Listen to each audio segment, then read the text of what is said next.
ಆತ್ಮೀಯ H60 news ಅರ್ಥಾತ್ ಸೀತಾರಾಮ್ ನ್ಯೂಸದ ವೀಕ್ಷಕರೇ, ನಾನು ನಿಮ್ಮವ ಎಂ ಆಯುಧ ಮಲ್ಲಪ್ಪ ಜೊತೆವರು. ತಾವು ಈಗ ಸುದ್ದಿಗಳ ಲೋಕಕ್ಕೆ ಎಂಟ್ರಿ ಹೊಡಿತಾ ಇದ್ದೀರಿ. ಈ ಸುದ್ದಿಗಳನ್ನು ಪ್ರತಿಯೊಂದು ನೋಡೋ ಜೊತೆಗೆ ನಿಮ್ಮ ಅಭಿಪ್ರಾಯಗಳನ್ನು ಹಂಚ್ತಾ ಇರಿ. ಯಾಕಂದರೆ ಈ ಸುದ್ದಿಗಳು ನಿಮಗಾಗಿ, ನಿಮ್ಮ ಬದುಕಿಗಾಗಿ, ನಿಮ್ಮ ವೈಚಾರಿಕೆಗಾಗಿ, ನಿಮ್ಮ ತಿಳುವಳಿಕೆಗಾಗಿಯೂ ನಿಮಗೂ ಗೊತ್ತು. ಜೊತೆಗೆ ನಮಗೂ ನಿಮ್ಮೊಂದಿಗೆ ಇದೊಂದು ಮಾತಾಡುವಂಥ ಜೊತೆಗೆ ಸುದ್ದಿಗಳನ್ನು ಬಿಡುವಂಥ ಕೆಲಸ. ಈ ಕೆಲಸದಲ್ಲಿ ನಾವು ನಿಮ್ಮೊಂದಿಗಿದ್ದೀವಿ ಅಂತ ಹೇಳ್ತಾ ನೋಡ್ತಾ ಇರಿ ಸುದ್ದಿಗಳನ್ನು. ಆಲ್ರೆಡಿ ಹೈಕಮಾಂಡ್ ಹತ್ರ ಭಾಳಷ್ಟು ಅವರು ಯಾವ ರೀತಿಯಲ್ಲಿ ಹೈಕಮಾಂಡ್ ಹತ್ರ ಬೇಡಿಕೆ ಇಟ್ಟಾರಂದ್ರಿಗಿನ ಅವಧಿ ಅಂತೂ ಅವ್ರದ್ದು 2 ವರ್ಷಗಳ ಕಾಲ ಮುಗಿದೋಗಿದೆ. ಇನ್ನು ನವಂಬರ್ ಬಂದರೆ ಆಲ್ರೆಡಿ 2.5 ವರ್ಷಗಳ ಕಾಲ ಆಗ್ಬೋದು. ಹಂಗಾಗಿ ಹೈಕಮಾಂಡ್ ಹತ್ರ ಈ ಬಿಹಾರ್ ಚುನಾವಣೆ ಸಲುವಾಗಿ ಎಲ್ಲ ಸಚಿವರೆಲ್ಲರೂ ಕೂಡ ಔತಣಕೂಟಕ್ಕೆ ಕರೆದು ಊಟಕ್ಕೆ ಕರೆದು 300 ಕೋಟಿ ರೂಪಾಯಿ ಕಲೆಕ್ಷನನ್ನು ಮಾಡಿದ್ದಾರೆ. ಹಂಗಾಗಿ ಅವರು ಒಂದು ಬೇಡಿಕೆ ಏನಂದ್ರಿಗಿನ 2028 ತನಕ ಕೂಡ ನಾನೇ ಮುಖ್ಯಮಂತ್ರಿಗಳಾಗಿ ಮುಂದುವರಿಬೇಕು.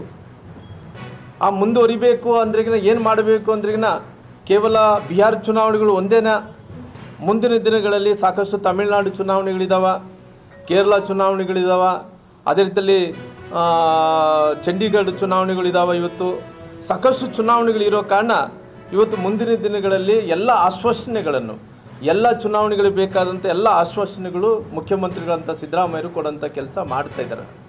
ಹಂಗಾಗಿ ಬಹುಶಃ ಇವೆಲ್ಲ ನೋಡಿದಂಥ ಟೈಮಲ್ಲಿ ಬಿಹಾರ ಚುನಾವಣೆಗಳ ಹಿಡ್ಕೊಂಡು ಇನ್ನು ಸಾಕಷ್ಟು ಚುನಾವಣೆಗಳೇನು ಮುಂದೆ ನಡೀತಾ ಇದ್ದಾವೆ, ಎಲ್ಲ ಚುನಾವಣೆಗಳಿಗೆ ಇವತ್ತು ಕರ್ನಾಟಕ ರಾಜ್ಯ ಇವತ್ತು ATM ಆಗಿ ಇವತ್ತು ಆಗಿದೆ. ಯಾಕಂದರೆ ಇವತ್ತು ಕೃಷಿಗೆ ಆದ್ಯತೆಯನ್ನು ಕೊಟ್ಟಿದ್ವಿ, ಇವತ್ತು ಶಿಕ್ಷಣಕ್ಕೆ ಆದ್ಯತೆಯನ್ನು ಕೊಟ್ಟಿದ್ವಿ, ಆರೋಗ್ಯಕ್ಕೆ ಆದ್ಯತೆಯನ್ನು ಕೊಟ್ಟಿದ್ವಿ. ಇವೆಲ್ಲ ನೋಡಿದಂಥ ಟೈಮಲ್ಲಿ ಈಗಿನ ಮಂತ್ರಿಗಳು ಯಾರು ಜಿಲ್ಲಾ ಮಂತ್ರಿಗಳು ಸುಧಾಕರ್, ಬಹುಶಃ ಸುಧಾಕರ್ ಅವರು ಯಾವುದನ್ನ ಒಂದು ಹೊಸ ಯೋಜನೆ ಮಾಡಿರೋಂಥ ಉದಾಹರಣೆ ಯಾವುದಿಲ್ಲ. ಯಾವುದೋ ನಾವು ಮಾಡಿದಂಥ ಯೋಜನೆಗಳು ಎಲ್ಲ ಕೂಡ ಮುಂದುವರಿಸೋಂಥ ಕೆಲಸ ಮಾಡ್ತಾ ಇದ್ದಾರಾಗಲಿ. ಹಂಗಾಗಿ ಇವತ್ತು ಕಾಂಗ್ರೆಸ್ ಪಾರ್ಟಿಯಲ್ಲಿ ಯಾವುದು ಕೂಡ ಸರಿಯಿಲ್ಲ ಅನ್ನೋಂಥದ್ದು ಕೂಡ ಭಾಳ ಸ್ಪಷ್ಟವಾಗಿ ಕಾಣ್ತಾ ಇದೆ. ಹಂಗಾಗಿ ಇವತ್ತಿನ ಪರಿಸ್ಥಿತಿಯಲ್ಲಿ ಸಾಕಷ್ಟು ಒಂದು ಕಡೆ DK ಶಿವಕುಮಾರ್ ಅವರು ಬಣ, ಒಂದು ಕಡೆ ನಮ್ಮ ಸಿದ್ದರಾಮಯ್ಯರು ಬಣ, ಇವರಿಬ್ಬರು ಜಗಳದಲ್ಲಿ ಏನು ಗಂಡ ಹೆಂಡತಿ ಜಗಳದಲ್ಲಿ ಕೂಸು ಬಡುವಂಥ ರೀತಿಯಲ್ಲಿ ಇವತ್ತು ಪರಿಸ್ಥಿತಿ ಕಾಣ್ತಾ ಇದೆ. ಹಂಗಾಗಿ ಅವರೇ ನೋಟಿಸ್ಗಳನ್ನು ಕೊಡ್ಕೊತಾ ಇದ್ದಾರೆ. ಏನು ಇವತ್ತು ಸಿದ್ದರಾಮಯ್ಯರು ಮುಂದಿನ 5 ವರ್ಷಗಳ ಕಾಲ ಮುಖ್ಯಮಂತ್ರಿ ಅಂದೇಳಿ ಅವ್ರ ಮಗ ಆದಂಥ MLC ಆದಂಥ ಯತೀಂದ್ರವರು ಒಂದು ಕಡೆ ಹೇಳ್ತಾ ಇದ್ದಾರೆ, ಒಂದು ಕಡೆ ಅವರು ಬೇಕಾದಂಥ ಬಣದ ಶಾಸಕರಾದಂಥ ಶಿವಗಂಗೆ ಬಸವರಾಜ್ ಅವ್ರನ್ನ ಹಿಡ್ಕೊಂಡು, ಸಾಕಷ್ಟು ಮಂದಿ ರಂಗನಾಥ್ ಅವರು ಹಿಡ್ಕೊಂಡು, ಇಕ್ಬಾಲ್ ಹುಸೇನ್ ಅವರು ಹಿಡ್ಕೊಂಡು ಅನೇಕ ಮಂದಿ ಶಾಸಕರೆಲ್ಲರೂ ಕೂಡ ಒಂದು ಕಡೆ DK ಶಿವಕುಮಾರ್ ಅವ್ರ ಪರವಾಗಿ ಬ್ಯಾಟಿಂಗನ್ನು ಕೂಡ ಮಾಡುವಂಥ ಕೆಲಸ ಆಗ್ತಾಯಿದೆ.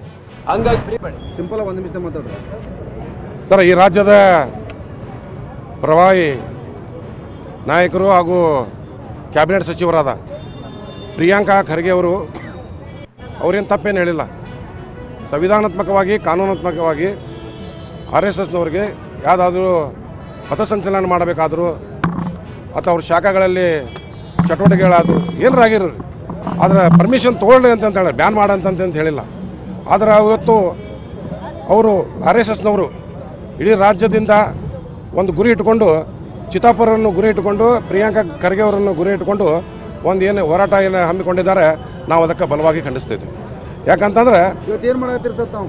ಸರ್, ಇವತ್ತು ನಾವು ಅಹಿಂದ ಸಂಘಟನೆ ವತಿಯಿಂದ ಅಲ್ಪಸಂಖ್ಯಾತರು, OBCಗಳು ಹಾಗೂ SC/ST ಸಮಾಜದ ಇನ್ನಿತರ ಸಮಾಜದವರು ಸೇರಿಕೊಂಡು ಪ್ರಿಯಾಂಕಾ ಖರ್ಗೆ ಅವರು ಬೆಂಬಲಿಸಿ ಇವತ್ತಿನ ದಿವಸ ಹುಬ್ಬಳ್ಳಿಯಲ್ಲಿ ಬೃಹತ್ತಾದಂಥ ನಾವೊಂದು ಪ್ರತಿಭಟನೆ ಮಾಡಬೇಕು ಅಂತ ಒಂದು ವಿಚಾರ ಇಟ್ಕೊಂಡು ಇವತ್ತು ನಾವು ಅಂಬೇಡ್ಕರ್ ಮೂರ್ತಿ ಆವರಣದಲ್ಲಿ ಎಲ್ಲ ಸೇರಿದ್ವಿ. ನಾವು ಅಂಬೇಡ್ಕರ್ ಮೂರ್ತಿಯಿಂದ ಸಂಗೊಳ್ಳಿ ರಾಯಣ್ಣ ಮೂರ್ತಿಯವರಿಗೆ ಇಲ್ಲಿಂದ ಪಾದಯಾತ್ರೆ ಮೂಲಕ ಘೋಷಣೆ ಕೂಗುತ್ತಾ ದೇಶ್ ಬಚಾವ್ RSS ಹಟಾವ್ ಹಾಗೂ ಸಂವಿಧಾನ ಬಚಾವ್ RSS ಹಟಾವ್ ಅಂತ ಏನು ಒಂದು ನಮ್ಮದು ಅಭಿಯಾನ ಏನಿದೆ, ಆ ಅಭಿಯಾನ ಇವತ್ತು ನಾವು ಮಾಡಲಿಕ್ಕೆ ಹೋಗ್ತಾ ಇದ್ದೀವಿ. ನನ್ನ ಹೆಸರು ಬಾಬಾಜಾನ್ ಮುದೋಳ್, ರಾಷ್ಟ್ರೀಯ ಅಹಿಂದ ಸಂಘಟನೆಯ ರಾಜ್ಯ ಪ್ರಚಾರ ಸಮಿತಿ ಅಧ್ಯಕ್ಷರು. ಶ್ರೀ PB ಭಜಂತ್ರಿ ಅವರು, ಪವನ್ ಕುಮಾರ್ ಭಜಂತ್ರಿ, ಬಾಗಲಕೋಟೆ. ಪಾಟ್ನಾ ಹೈಕೋರ್ಟಿನ ಮುಖ್ಯ ನ್ಯಾಯಮೂರ್ತಿಯಾಗಿ ಸೇವೆ ಸಲ್ಲಿಸಿ ಈಚೆಗಷ್ಟೇ ನಿವೃತ್ತರಾಗಿರುವ ನ್ಯಾಯಮೂರ್ತಿ ಶ್ರೀ ಪವನಕುಮಾರ್ ಭೀಮಪ್ಪ ಭಜಂತ್ರಿ ನ್ಯಾಯಾಂಗಕ್ಕೆ ಸಲ್ಲಿಸಿರುವ ಸೇವೆ ಅನುಪಮವಾದದ್ದು. ಅವರು ಬಾಗಲಕೋಟೆ ಬಳಿಯ ಮುರನಾಳ ಗ್ರಾಮದವರು. ಹಳ್ಳಿಯಲ್ಲಿ ಜನಿಸಿದರೂ ಎಲ್ಲ ಅಡೆತಡೆಗಳನ್ನು ಜಯಿಸಿ ಅವರು ಸಾಧಿಸಿದ ಸಾಧನೆ ಎಲ್ಲರಿಗೂ ಮಾದರಿಯಾಗಿರುವಂಥದ್ದು. ಅವರ ಸಾಧನೆಯನ್ನ ಗುರುತಿಸಿ ತಮ್ಮೆಲ್ಲರ ಸಮ್ಮುಖದಲ್ಲಿ ಸಾಕ್ಷಿಯಲ್ಲಿ 2025ನೇ ಸಾಲಿನ ರಾಜ್ಯೋತ್ಸವ ಪ್ರಶಸ್ತಿಯನ್ನಿತ್ತು ಗೌರವಿಸಲಾಗಿದೆ, ಪುರಸ್ಕರಿಸಲಾಗಿದೆ. ಪ್ರಿಯ ಬಂಧುಗಳೇ, ಬರಲಿ ಚಪ್ಪಾಳೆಗಳ ವಂದನೆ, ಅಭಿನಂದನೆ.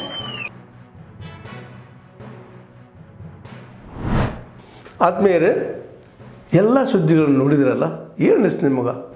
ಇದರಲ್ಲೇ ನಿಮ್ಗೆ ಲೈಕ್ ಆಗಿರ್ಬೋದು, ಡಿಸ್ಲೈಕು ಆಗಿರ್ಬೋದು, ಕಾಮೆಂಟ್ ಬೇಡಪ್ಪ ಅಂತೂ ಅನಿಸಿರ್ಬೋದು, ಕಾಮೆಂಟ್ ಮಾಡಬೇಕಪ್ಪ ಅನಿಸಿರ್ಬೋದು, ಶೇರ್ ಮಾಡಬಾರ್ದಪ್ಪ ಅನಿಸಿರ್ಬೋದು, ಅದು ಮಾಡಬೇಕು ಅನಿಸಿರ್ಬೋದು.